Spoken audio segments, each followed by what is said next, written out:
Seorang suami mati-matian mencari nafkah, sementara istrinya hanya tahu satu kata, kurang. Ini cerita tentang perjuangan suami. Bagaimana kisah selengkapnya? Arif berjalan pulang dengan langkah berat, tubuhnya masih berbalut seragam lusuh penjaga kebun binatang. Peluh menetes di wajahnya, namun matanya tetap menyimpan senyum tipis. Dalam genggamannya ada sebungkus nasi goreng sederhana yang sengaja ia beli agar bisa dimakan bersama Dina. Hatinya selalu berbisik bahwa kebahagiaan tidak harus mahal, cukup ada tawa dan doa di meja makan rumahnya yang kecil itu. Begitu pintu rumah terbuka, wajah Dina langsung muncul.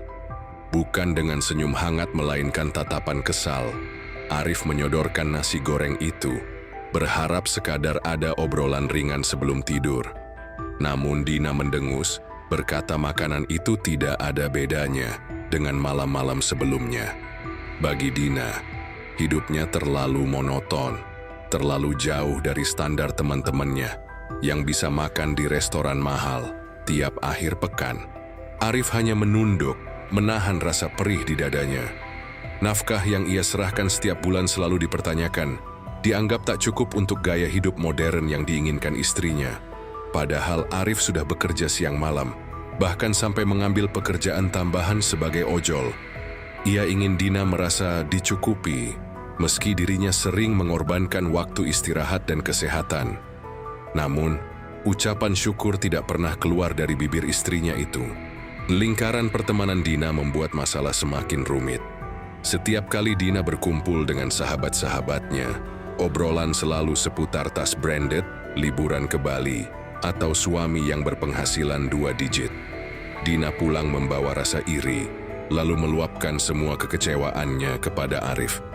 Bagi Dina, memiliki suami yang hanya menghasilkan sedikit adalah sebuah aib. Sedangkan bagi Arif cukup sudah jika dapur mengepul dan listrik tetap menyala. Di tengah tekanan itu, Arif mencoba tetap sabar. Ia bekerja dengan penuh dedikasi di kebun binatang, meski pekerjaannya penuh risiko. Setiap pagi ia harus memberi makan binatang buas, memastikan pintu kandang terkunci rapat, dan tetap tersenyum pada pengunjung. Namun di balik senyumnya, tubuhnya kerap goyah karena kurang tidur. Malamnya ia masih harus mengendarai motor, mengantar penumpang dari ujung kota ke ujung lain demi tambahan penghasilan. Rasa lelah mulai menggerogoti Arif. Beberapa kali ia hampir kehilangan konsentrasi saat bekerja. Suatu ketika, kunci kandang harimau terjatuh karena tangannya gemetar. Beruntung rekan kerjanya sigap membantu, sehingga insiden itu tidak menjadi tragedi. Tapi Arif tahu batas tubuhnya semakin rapuh. Ia sadar suatu hari nanti bisa saja terjadi kesalahan fatal. Namun ia tidak punya pilihan selain terus bekerja. Dina tidak pernah menyadari betapa berat beban yang ditanggung suaminya. Ia hanya fokus pada angka penghasilan, bukan pada darah dan keringat yang Arif keluarkan. Malam itu, ketika Arif menyerahkan amplop gaji dengan senyum lelah, Dina merobeknya tanpa rasa terima kasih. Ia langsung menghitung lalu menatap sinis. Segini, bagaimana kita bisa punya hidup layak kalau kamu cuma bawa pulang receh begini, Rif? Katanya dengan nada tajam. Ucapan itu menusuk jantung Arif. Baginya, kata-kata Dina jauh lebih menyakitkan daripada luka cakaran harimau sekalipun. Ia ingin berteriak, ingin menjelaskan betapa keras usahanya, tapi lidahnya keluh. Arif hanya menatap istrinya dengan mata berkaca-kaca. Di balik kesunyian itu, ada doa yang terucap dalam hatinya. Semoga suatu saat Dina menyadari arti perjuangan seorang suami sebelum semuanya terlambat. Malam kian larut, tapi Arif masih duduk di teras rumah. Rokok yang ia hisap padam setengah, dibiarkan terbakar sendiri. Angin malam menusuk tulang, namun pikirannya lebih dingin daripada cuaca. Ia bertanya-tanya, apa benar cinta bisa bertahan hanya dengan uang? Ataukah ia sudah gagal sebagai suami? Di kejauhan, suara motor tetangga yang baru pulang terdengar, membuat Arif semakin merasa kecil dan tak berdaya. Namun meski hatinya hancur, Arif tetap bangkit keesokan paginya. Ia kembali mengenakan seragam kebun binatang yang mulai pudar warnanya. Senyum dipaksakan di wajahnya saat berangkat kerja, seolah tak ada masalah di rumah. Di dalam hatinya, ia masih memelihara harapan bahwa suatu hari Dina akan menghargai perjuangannya. Tapi takdir sudah menulis cerita lain, dan jalan hidup Arif perlahan mengarah ke tragedi yang tak bisa dihindari. Malam itu Arif baru saja memarkir motornya setelah mengantar penumpang terakhir. Tubuhnya benar-benar letih, punggung pegal, mata perih akibat menahan kantuk seharian. Ia berharap begitu sampai rumah bisa beristirahat sejenak. Namun yang menunggunya bukan pelukan hangat, melainkan serangan kata-kata pedas dari Dina. "Kamu pulang malam terus, uang tetap segitu-segitu saja. Kapan aku bisa merasakan hidup yang layak, Rif?" katanya dengan tatapan tajam. Arif hanya menatap istrinya yang sedang berdiri di depan pintu. Nafasnya masih terengah, tapi ia mencoba menahan emosi. "Din, aku sudah berusaha. Siang jaga kebun binatang, malam narik ojol. Aku hampir tak punya waktu tidur. Apa masih kurang bagimu?" Suaranya pelan, nyaris bergetar. Dina memalingkan wajah seolah tak mau mendengar alasan. Baginya, semua kerja keras itu hanyalah bukti kegagalan seorang suami. "Kurang? Jelas kurang. Lihat teman-temanku, Rif. Mereka bisa belanja baju baru tiap minggu, liburan keluar kota, bahkan punya tabungan rumah. Sementara aku terjebak di rumah kecil ini dengan penghasilan pas-pasanmu. Apa kau tidak malu?" ucap Dina lantang. Arif terdiam, menundukkan kepala. Kata-kata itu seperti pisau yang menggores hatinya berkali-kali. Ia merasa tak berarti, meski setiap hari nyawanya dipertaruhkan demi mencari nafkah. Malam itu berakhir tanpa ada kata maaf atau pelukan. Arif memilih berbaring di ruang tamu, membiarkan Dina terlelap sendirian di kamar. Hatinya kosong, pikirannya kacau. Ia menatap langit-langit yang retak, membayangkan masa depan yang suram. Apakah ia harus berhenti? Apakah harus mencari pekerjaan lain? Namun apapun pilihannya, ia tahu dirinya tak akan pernah bisa memenuhi standar yang Dina tetapkan. Standar yang terasa mustahil. Esok paginya, Arif tetap berangkat kerja. Tubuhnya semakin lemah, langkahnya berat, namun ia memaksa diri untuk tetap profesional. Sesampainya di kebun binatang, ia langsung menuju kandang harimau. Binatang buas itu sudah gelisah menunggu makanan. Arif menghela napas panjang, mencoba fokus. Namun kantuk yang menumpuk membuat pandangannya kabur. Kunci kandang yang ia pegang sempat terlepas, tapi ia buru-buru meraihnya kembali tanpa menyadari pintu belum terkunci sempurna. Rekan kerjanya sempat menegur, "Rif, kamu kelihatan pucat, tidurlah kalau sempat." Arif hanya tersenyum tipis. "Aku baik-baik saja," jawabnya singkat. Padahal tubuhnya gemetar, kepalanya terasa berat. Saat ia menuangkan daging ke dalam wadah, seekor harimau melompat mendekat. Dalam sepersekian detik, pintu yang tak terkunci itu terbuka lebar. Hewan buas itu menerkam Arif tanpa ampun, mencabik tubuhnya dengan cakaran tajam dan taring yang menancap dalam. Teriakan Arif menggema, membuat pengunjung yang sedang lewat menjerit panik. Para penjaga lain berlari, mencoba mengusir harimau dengan tongkat besi.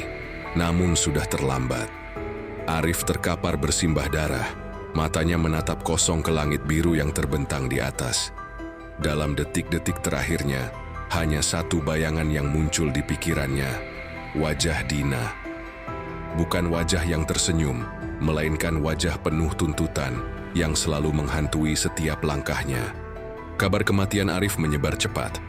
Media lokal memberitakannya dengan headline tragis, "Penjaga kebun binatang tewas diterkam harimau." Banyak orang bersimpati, menganggap Arif sebagai pahlawan yang gugur dalam tugasnya. Rekan kerjanya menangis, mengenang betapa baik hati pria itu. Namun di rumah, tangisan Dina terdengar berbeda. Ia menangis di depan orang banyak, tapi dalam hati tidak ada luka yang mendalam. Yang ada hanyalah pertanyaan, bagaimana hidupnya setelah ini? Beberapa tetangga berusaha menguatkan Dina. "Sabar ya, Din. Suamimu orang baik, semoga tenang di sisinya." Dina mengangguk dengan wajah murung. Tapi begitu sendirian, ia menatap langit-langit rumah dengan perasaan campur aduk. Ia memang kehilangan, tapi bukan kehilangan cinta. Yang ia pikirkan hanyalah bagaimana caranya bertahan hidup, bagaimana mencari suami baru yang bisa memberinya kemewahan yang selama ini ia impikan. Air matanya pun cepat kering. Hari-hari berlalu dan suasana berkabung semakin memudar. Dina mulai keluar rumah, kembali berkumpul dengan teman-temannya. Meski masih mengenakan pakaian hitam, matanya sudah melirik ke arah masa depan. Ia sadar, masa idah hanya sementara. Begitu selesai, jalan untuk memulai hidup baru akan terbuka lebar. Bagi Dina, kematian Arif bukanlah akhir dari segalanya. Justru itu adalah kesempatan untuk memburu kehidupan yang lebih layak, sesuai dengan standar hedonisnya. Masa idah akhirnya usai. Dina muncul dengan penampilan baru, wajahnya dihiasi riasan tipis dan pakaian elegan. Tak butuh waktu lama, seorang pria mapan datang melamarnya. Seorang pengusaha bernama Bram yang dikenal sukses. Tanpa banyak pertimbangan, Dina menerima lamaran itu. Dalam pikirannya, inilah tiket menuju kehidupan yang lebih baik. Kehidupan yang selama ini ia dambakan tanpa harus lagi merasakan kekurangan. Pernikahan berlangsung meriah, penuh tawa dan pesta. Teman-teman Dina hadir dengan wajah kagum, seolah iri pada nasib baiknya. Semua orang memuji, menyebut Dina beruntung bisa segera bangkit setelah tragedi.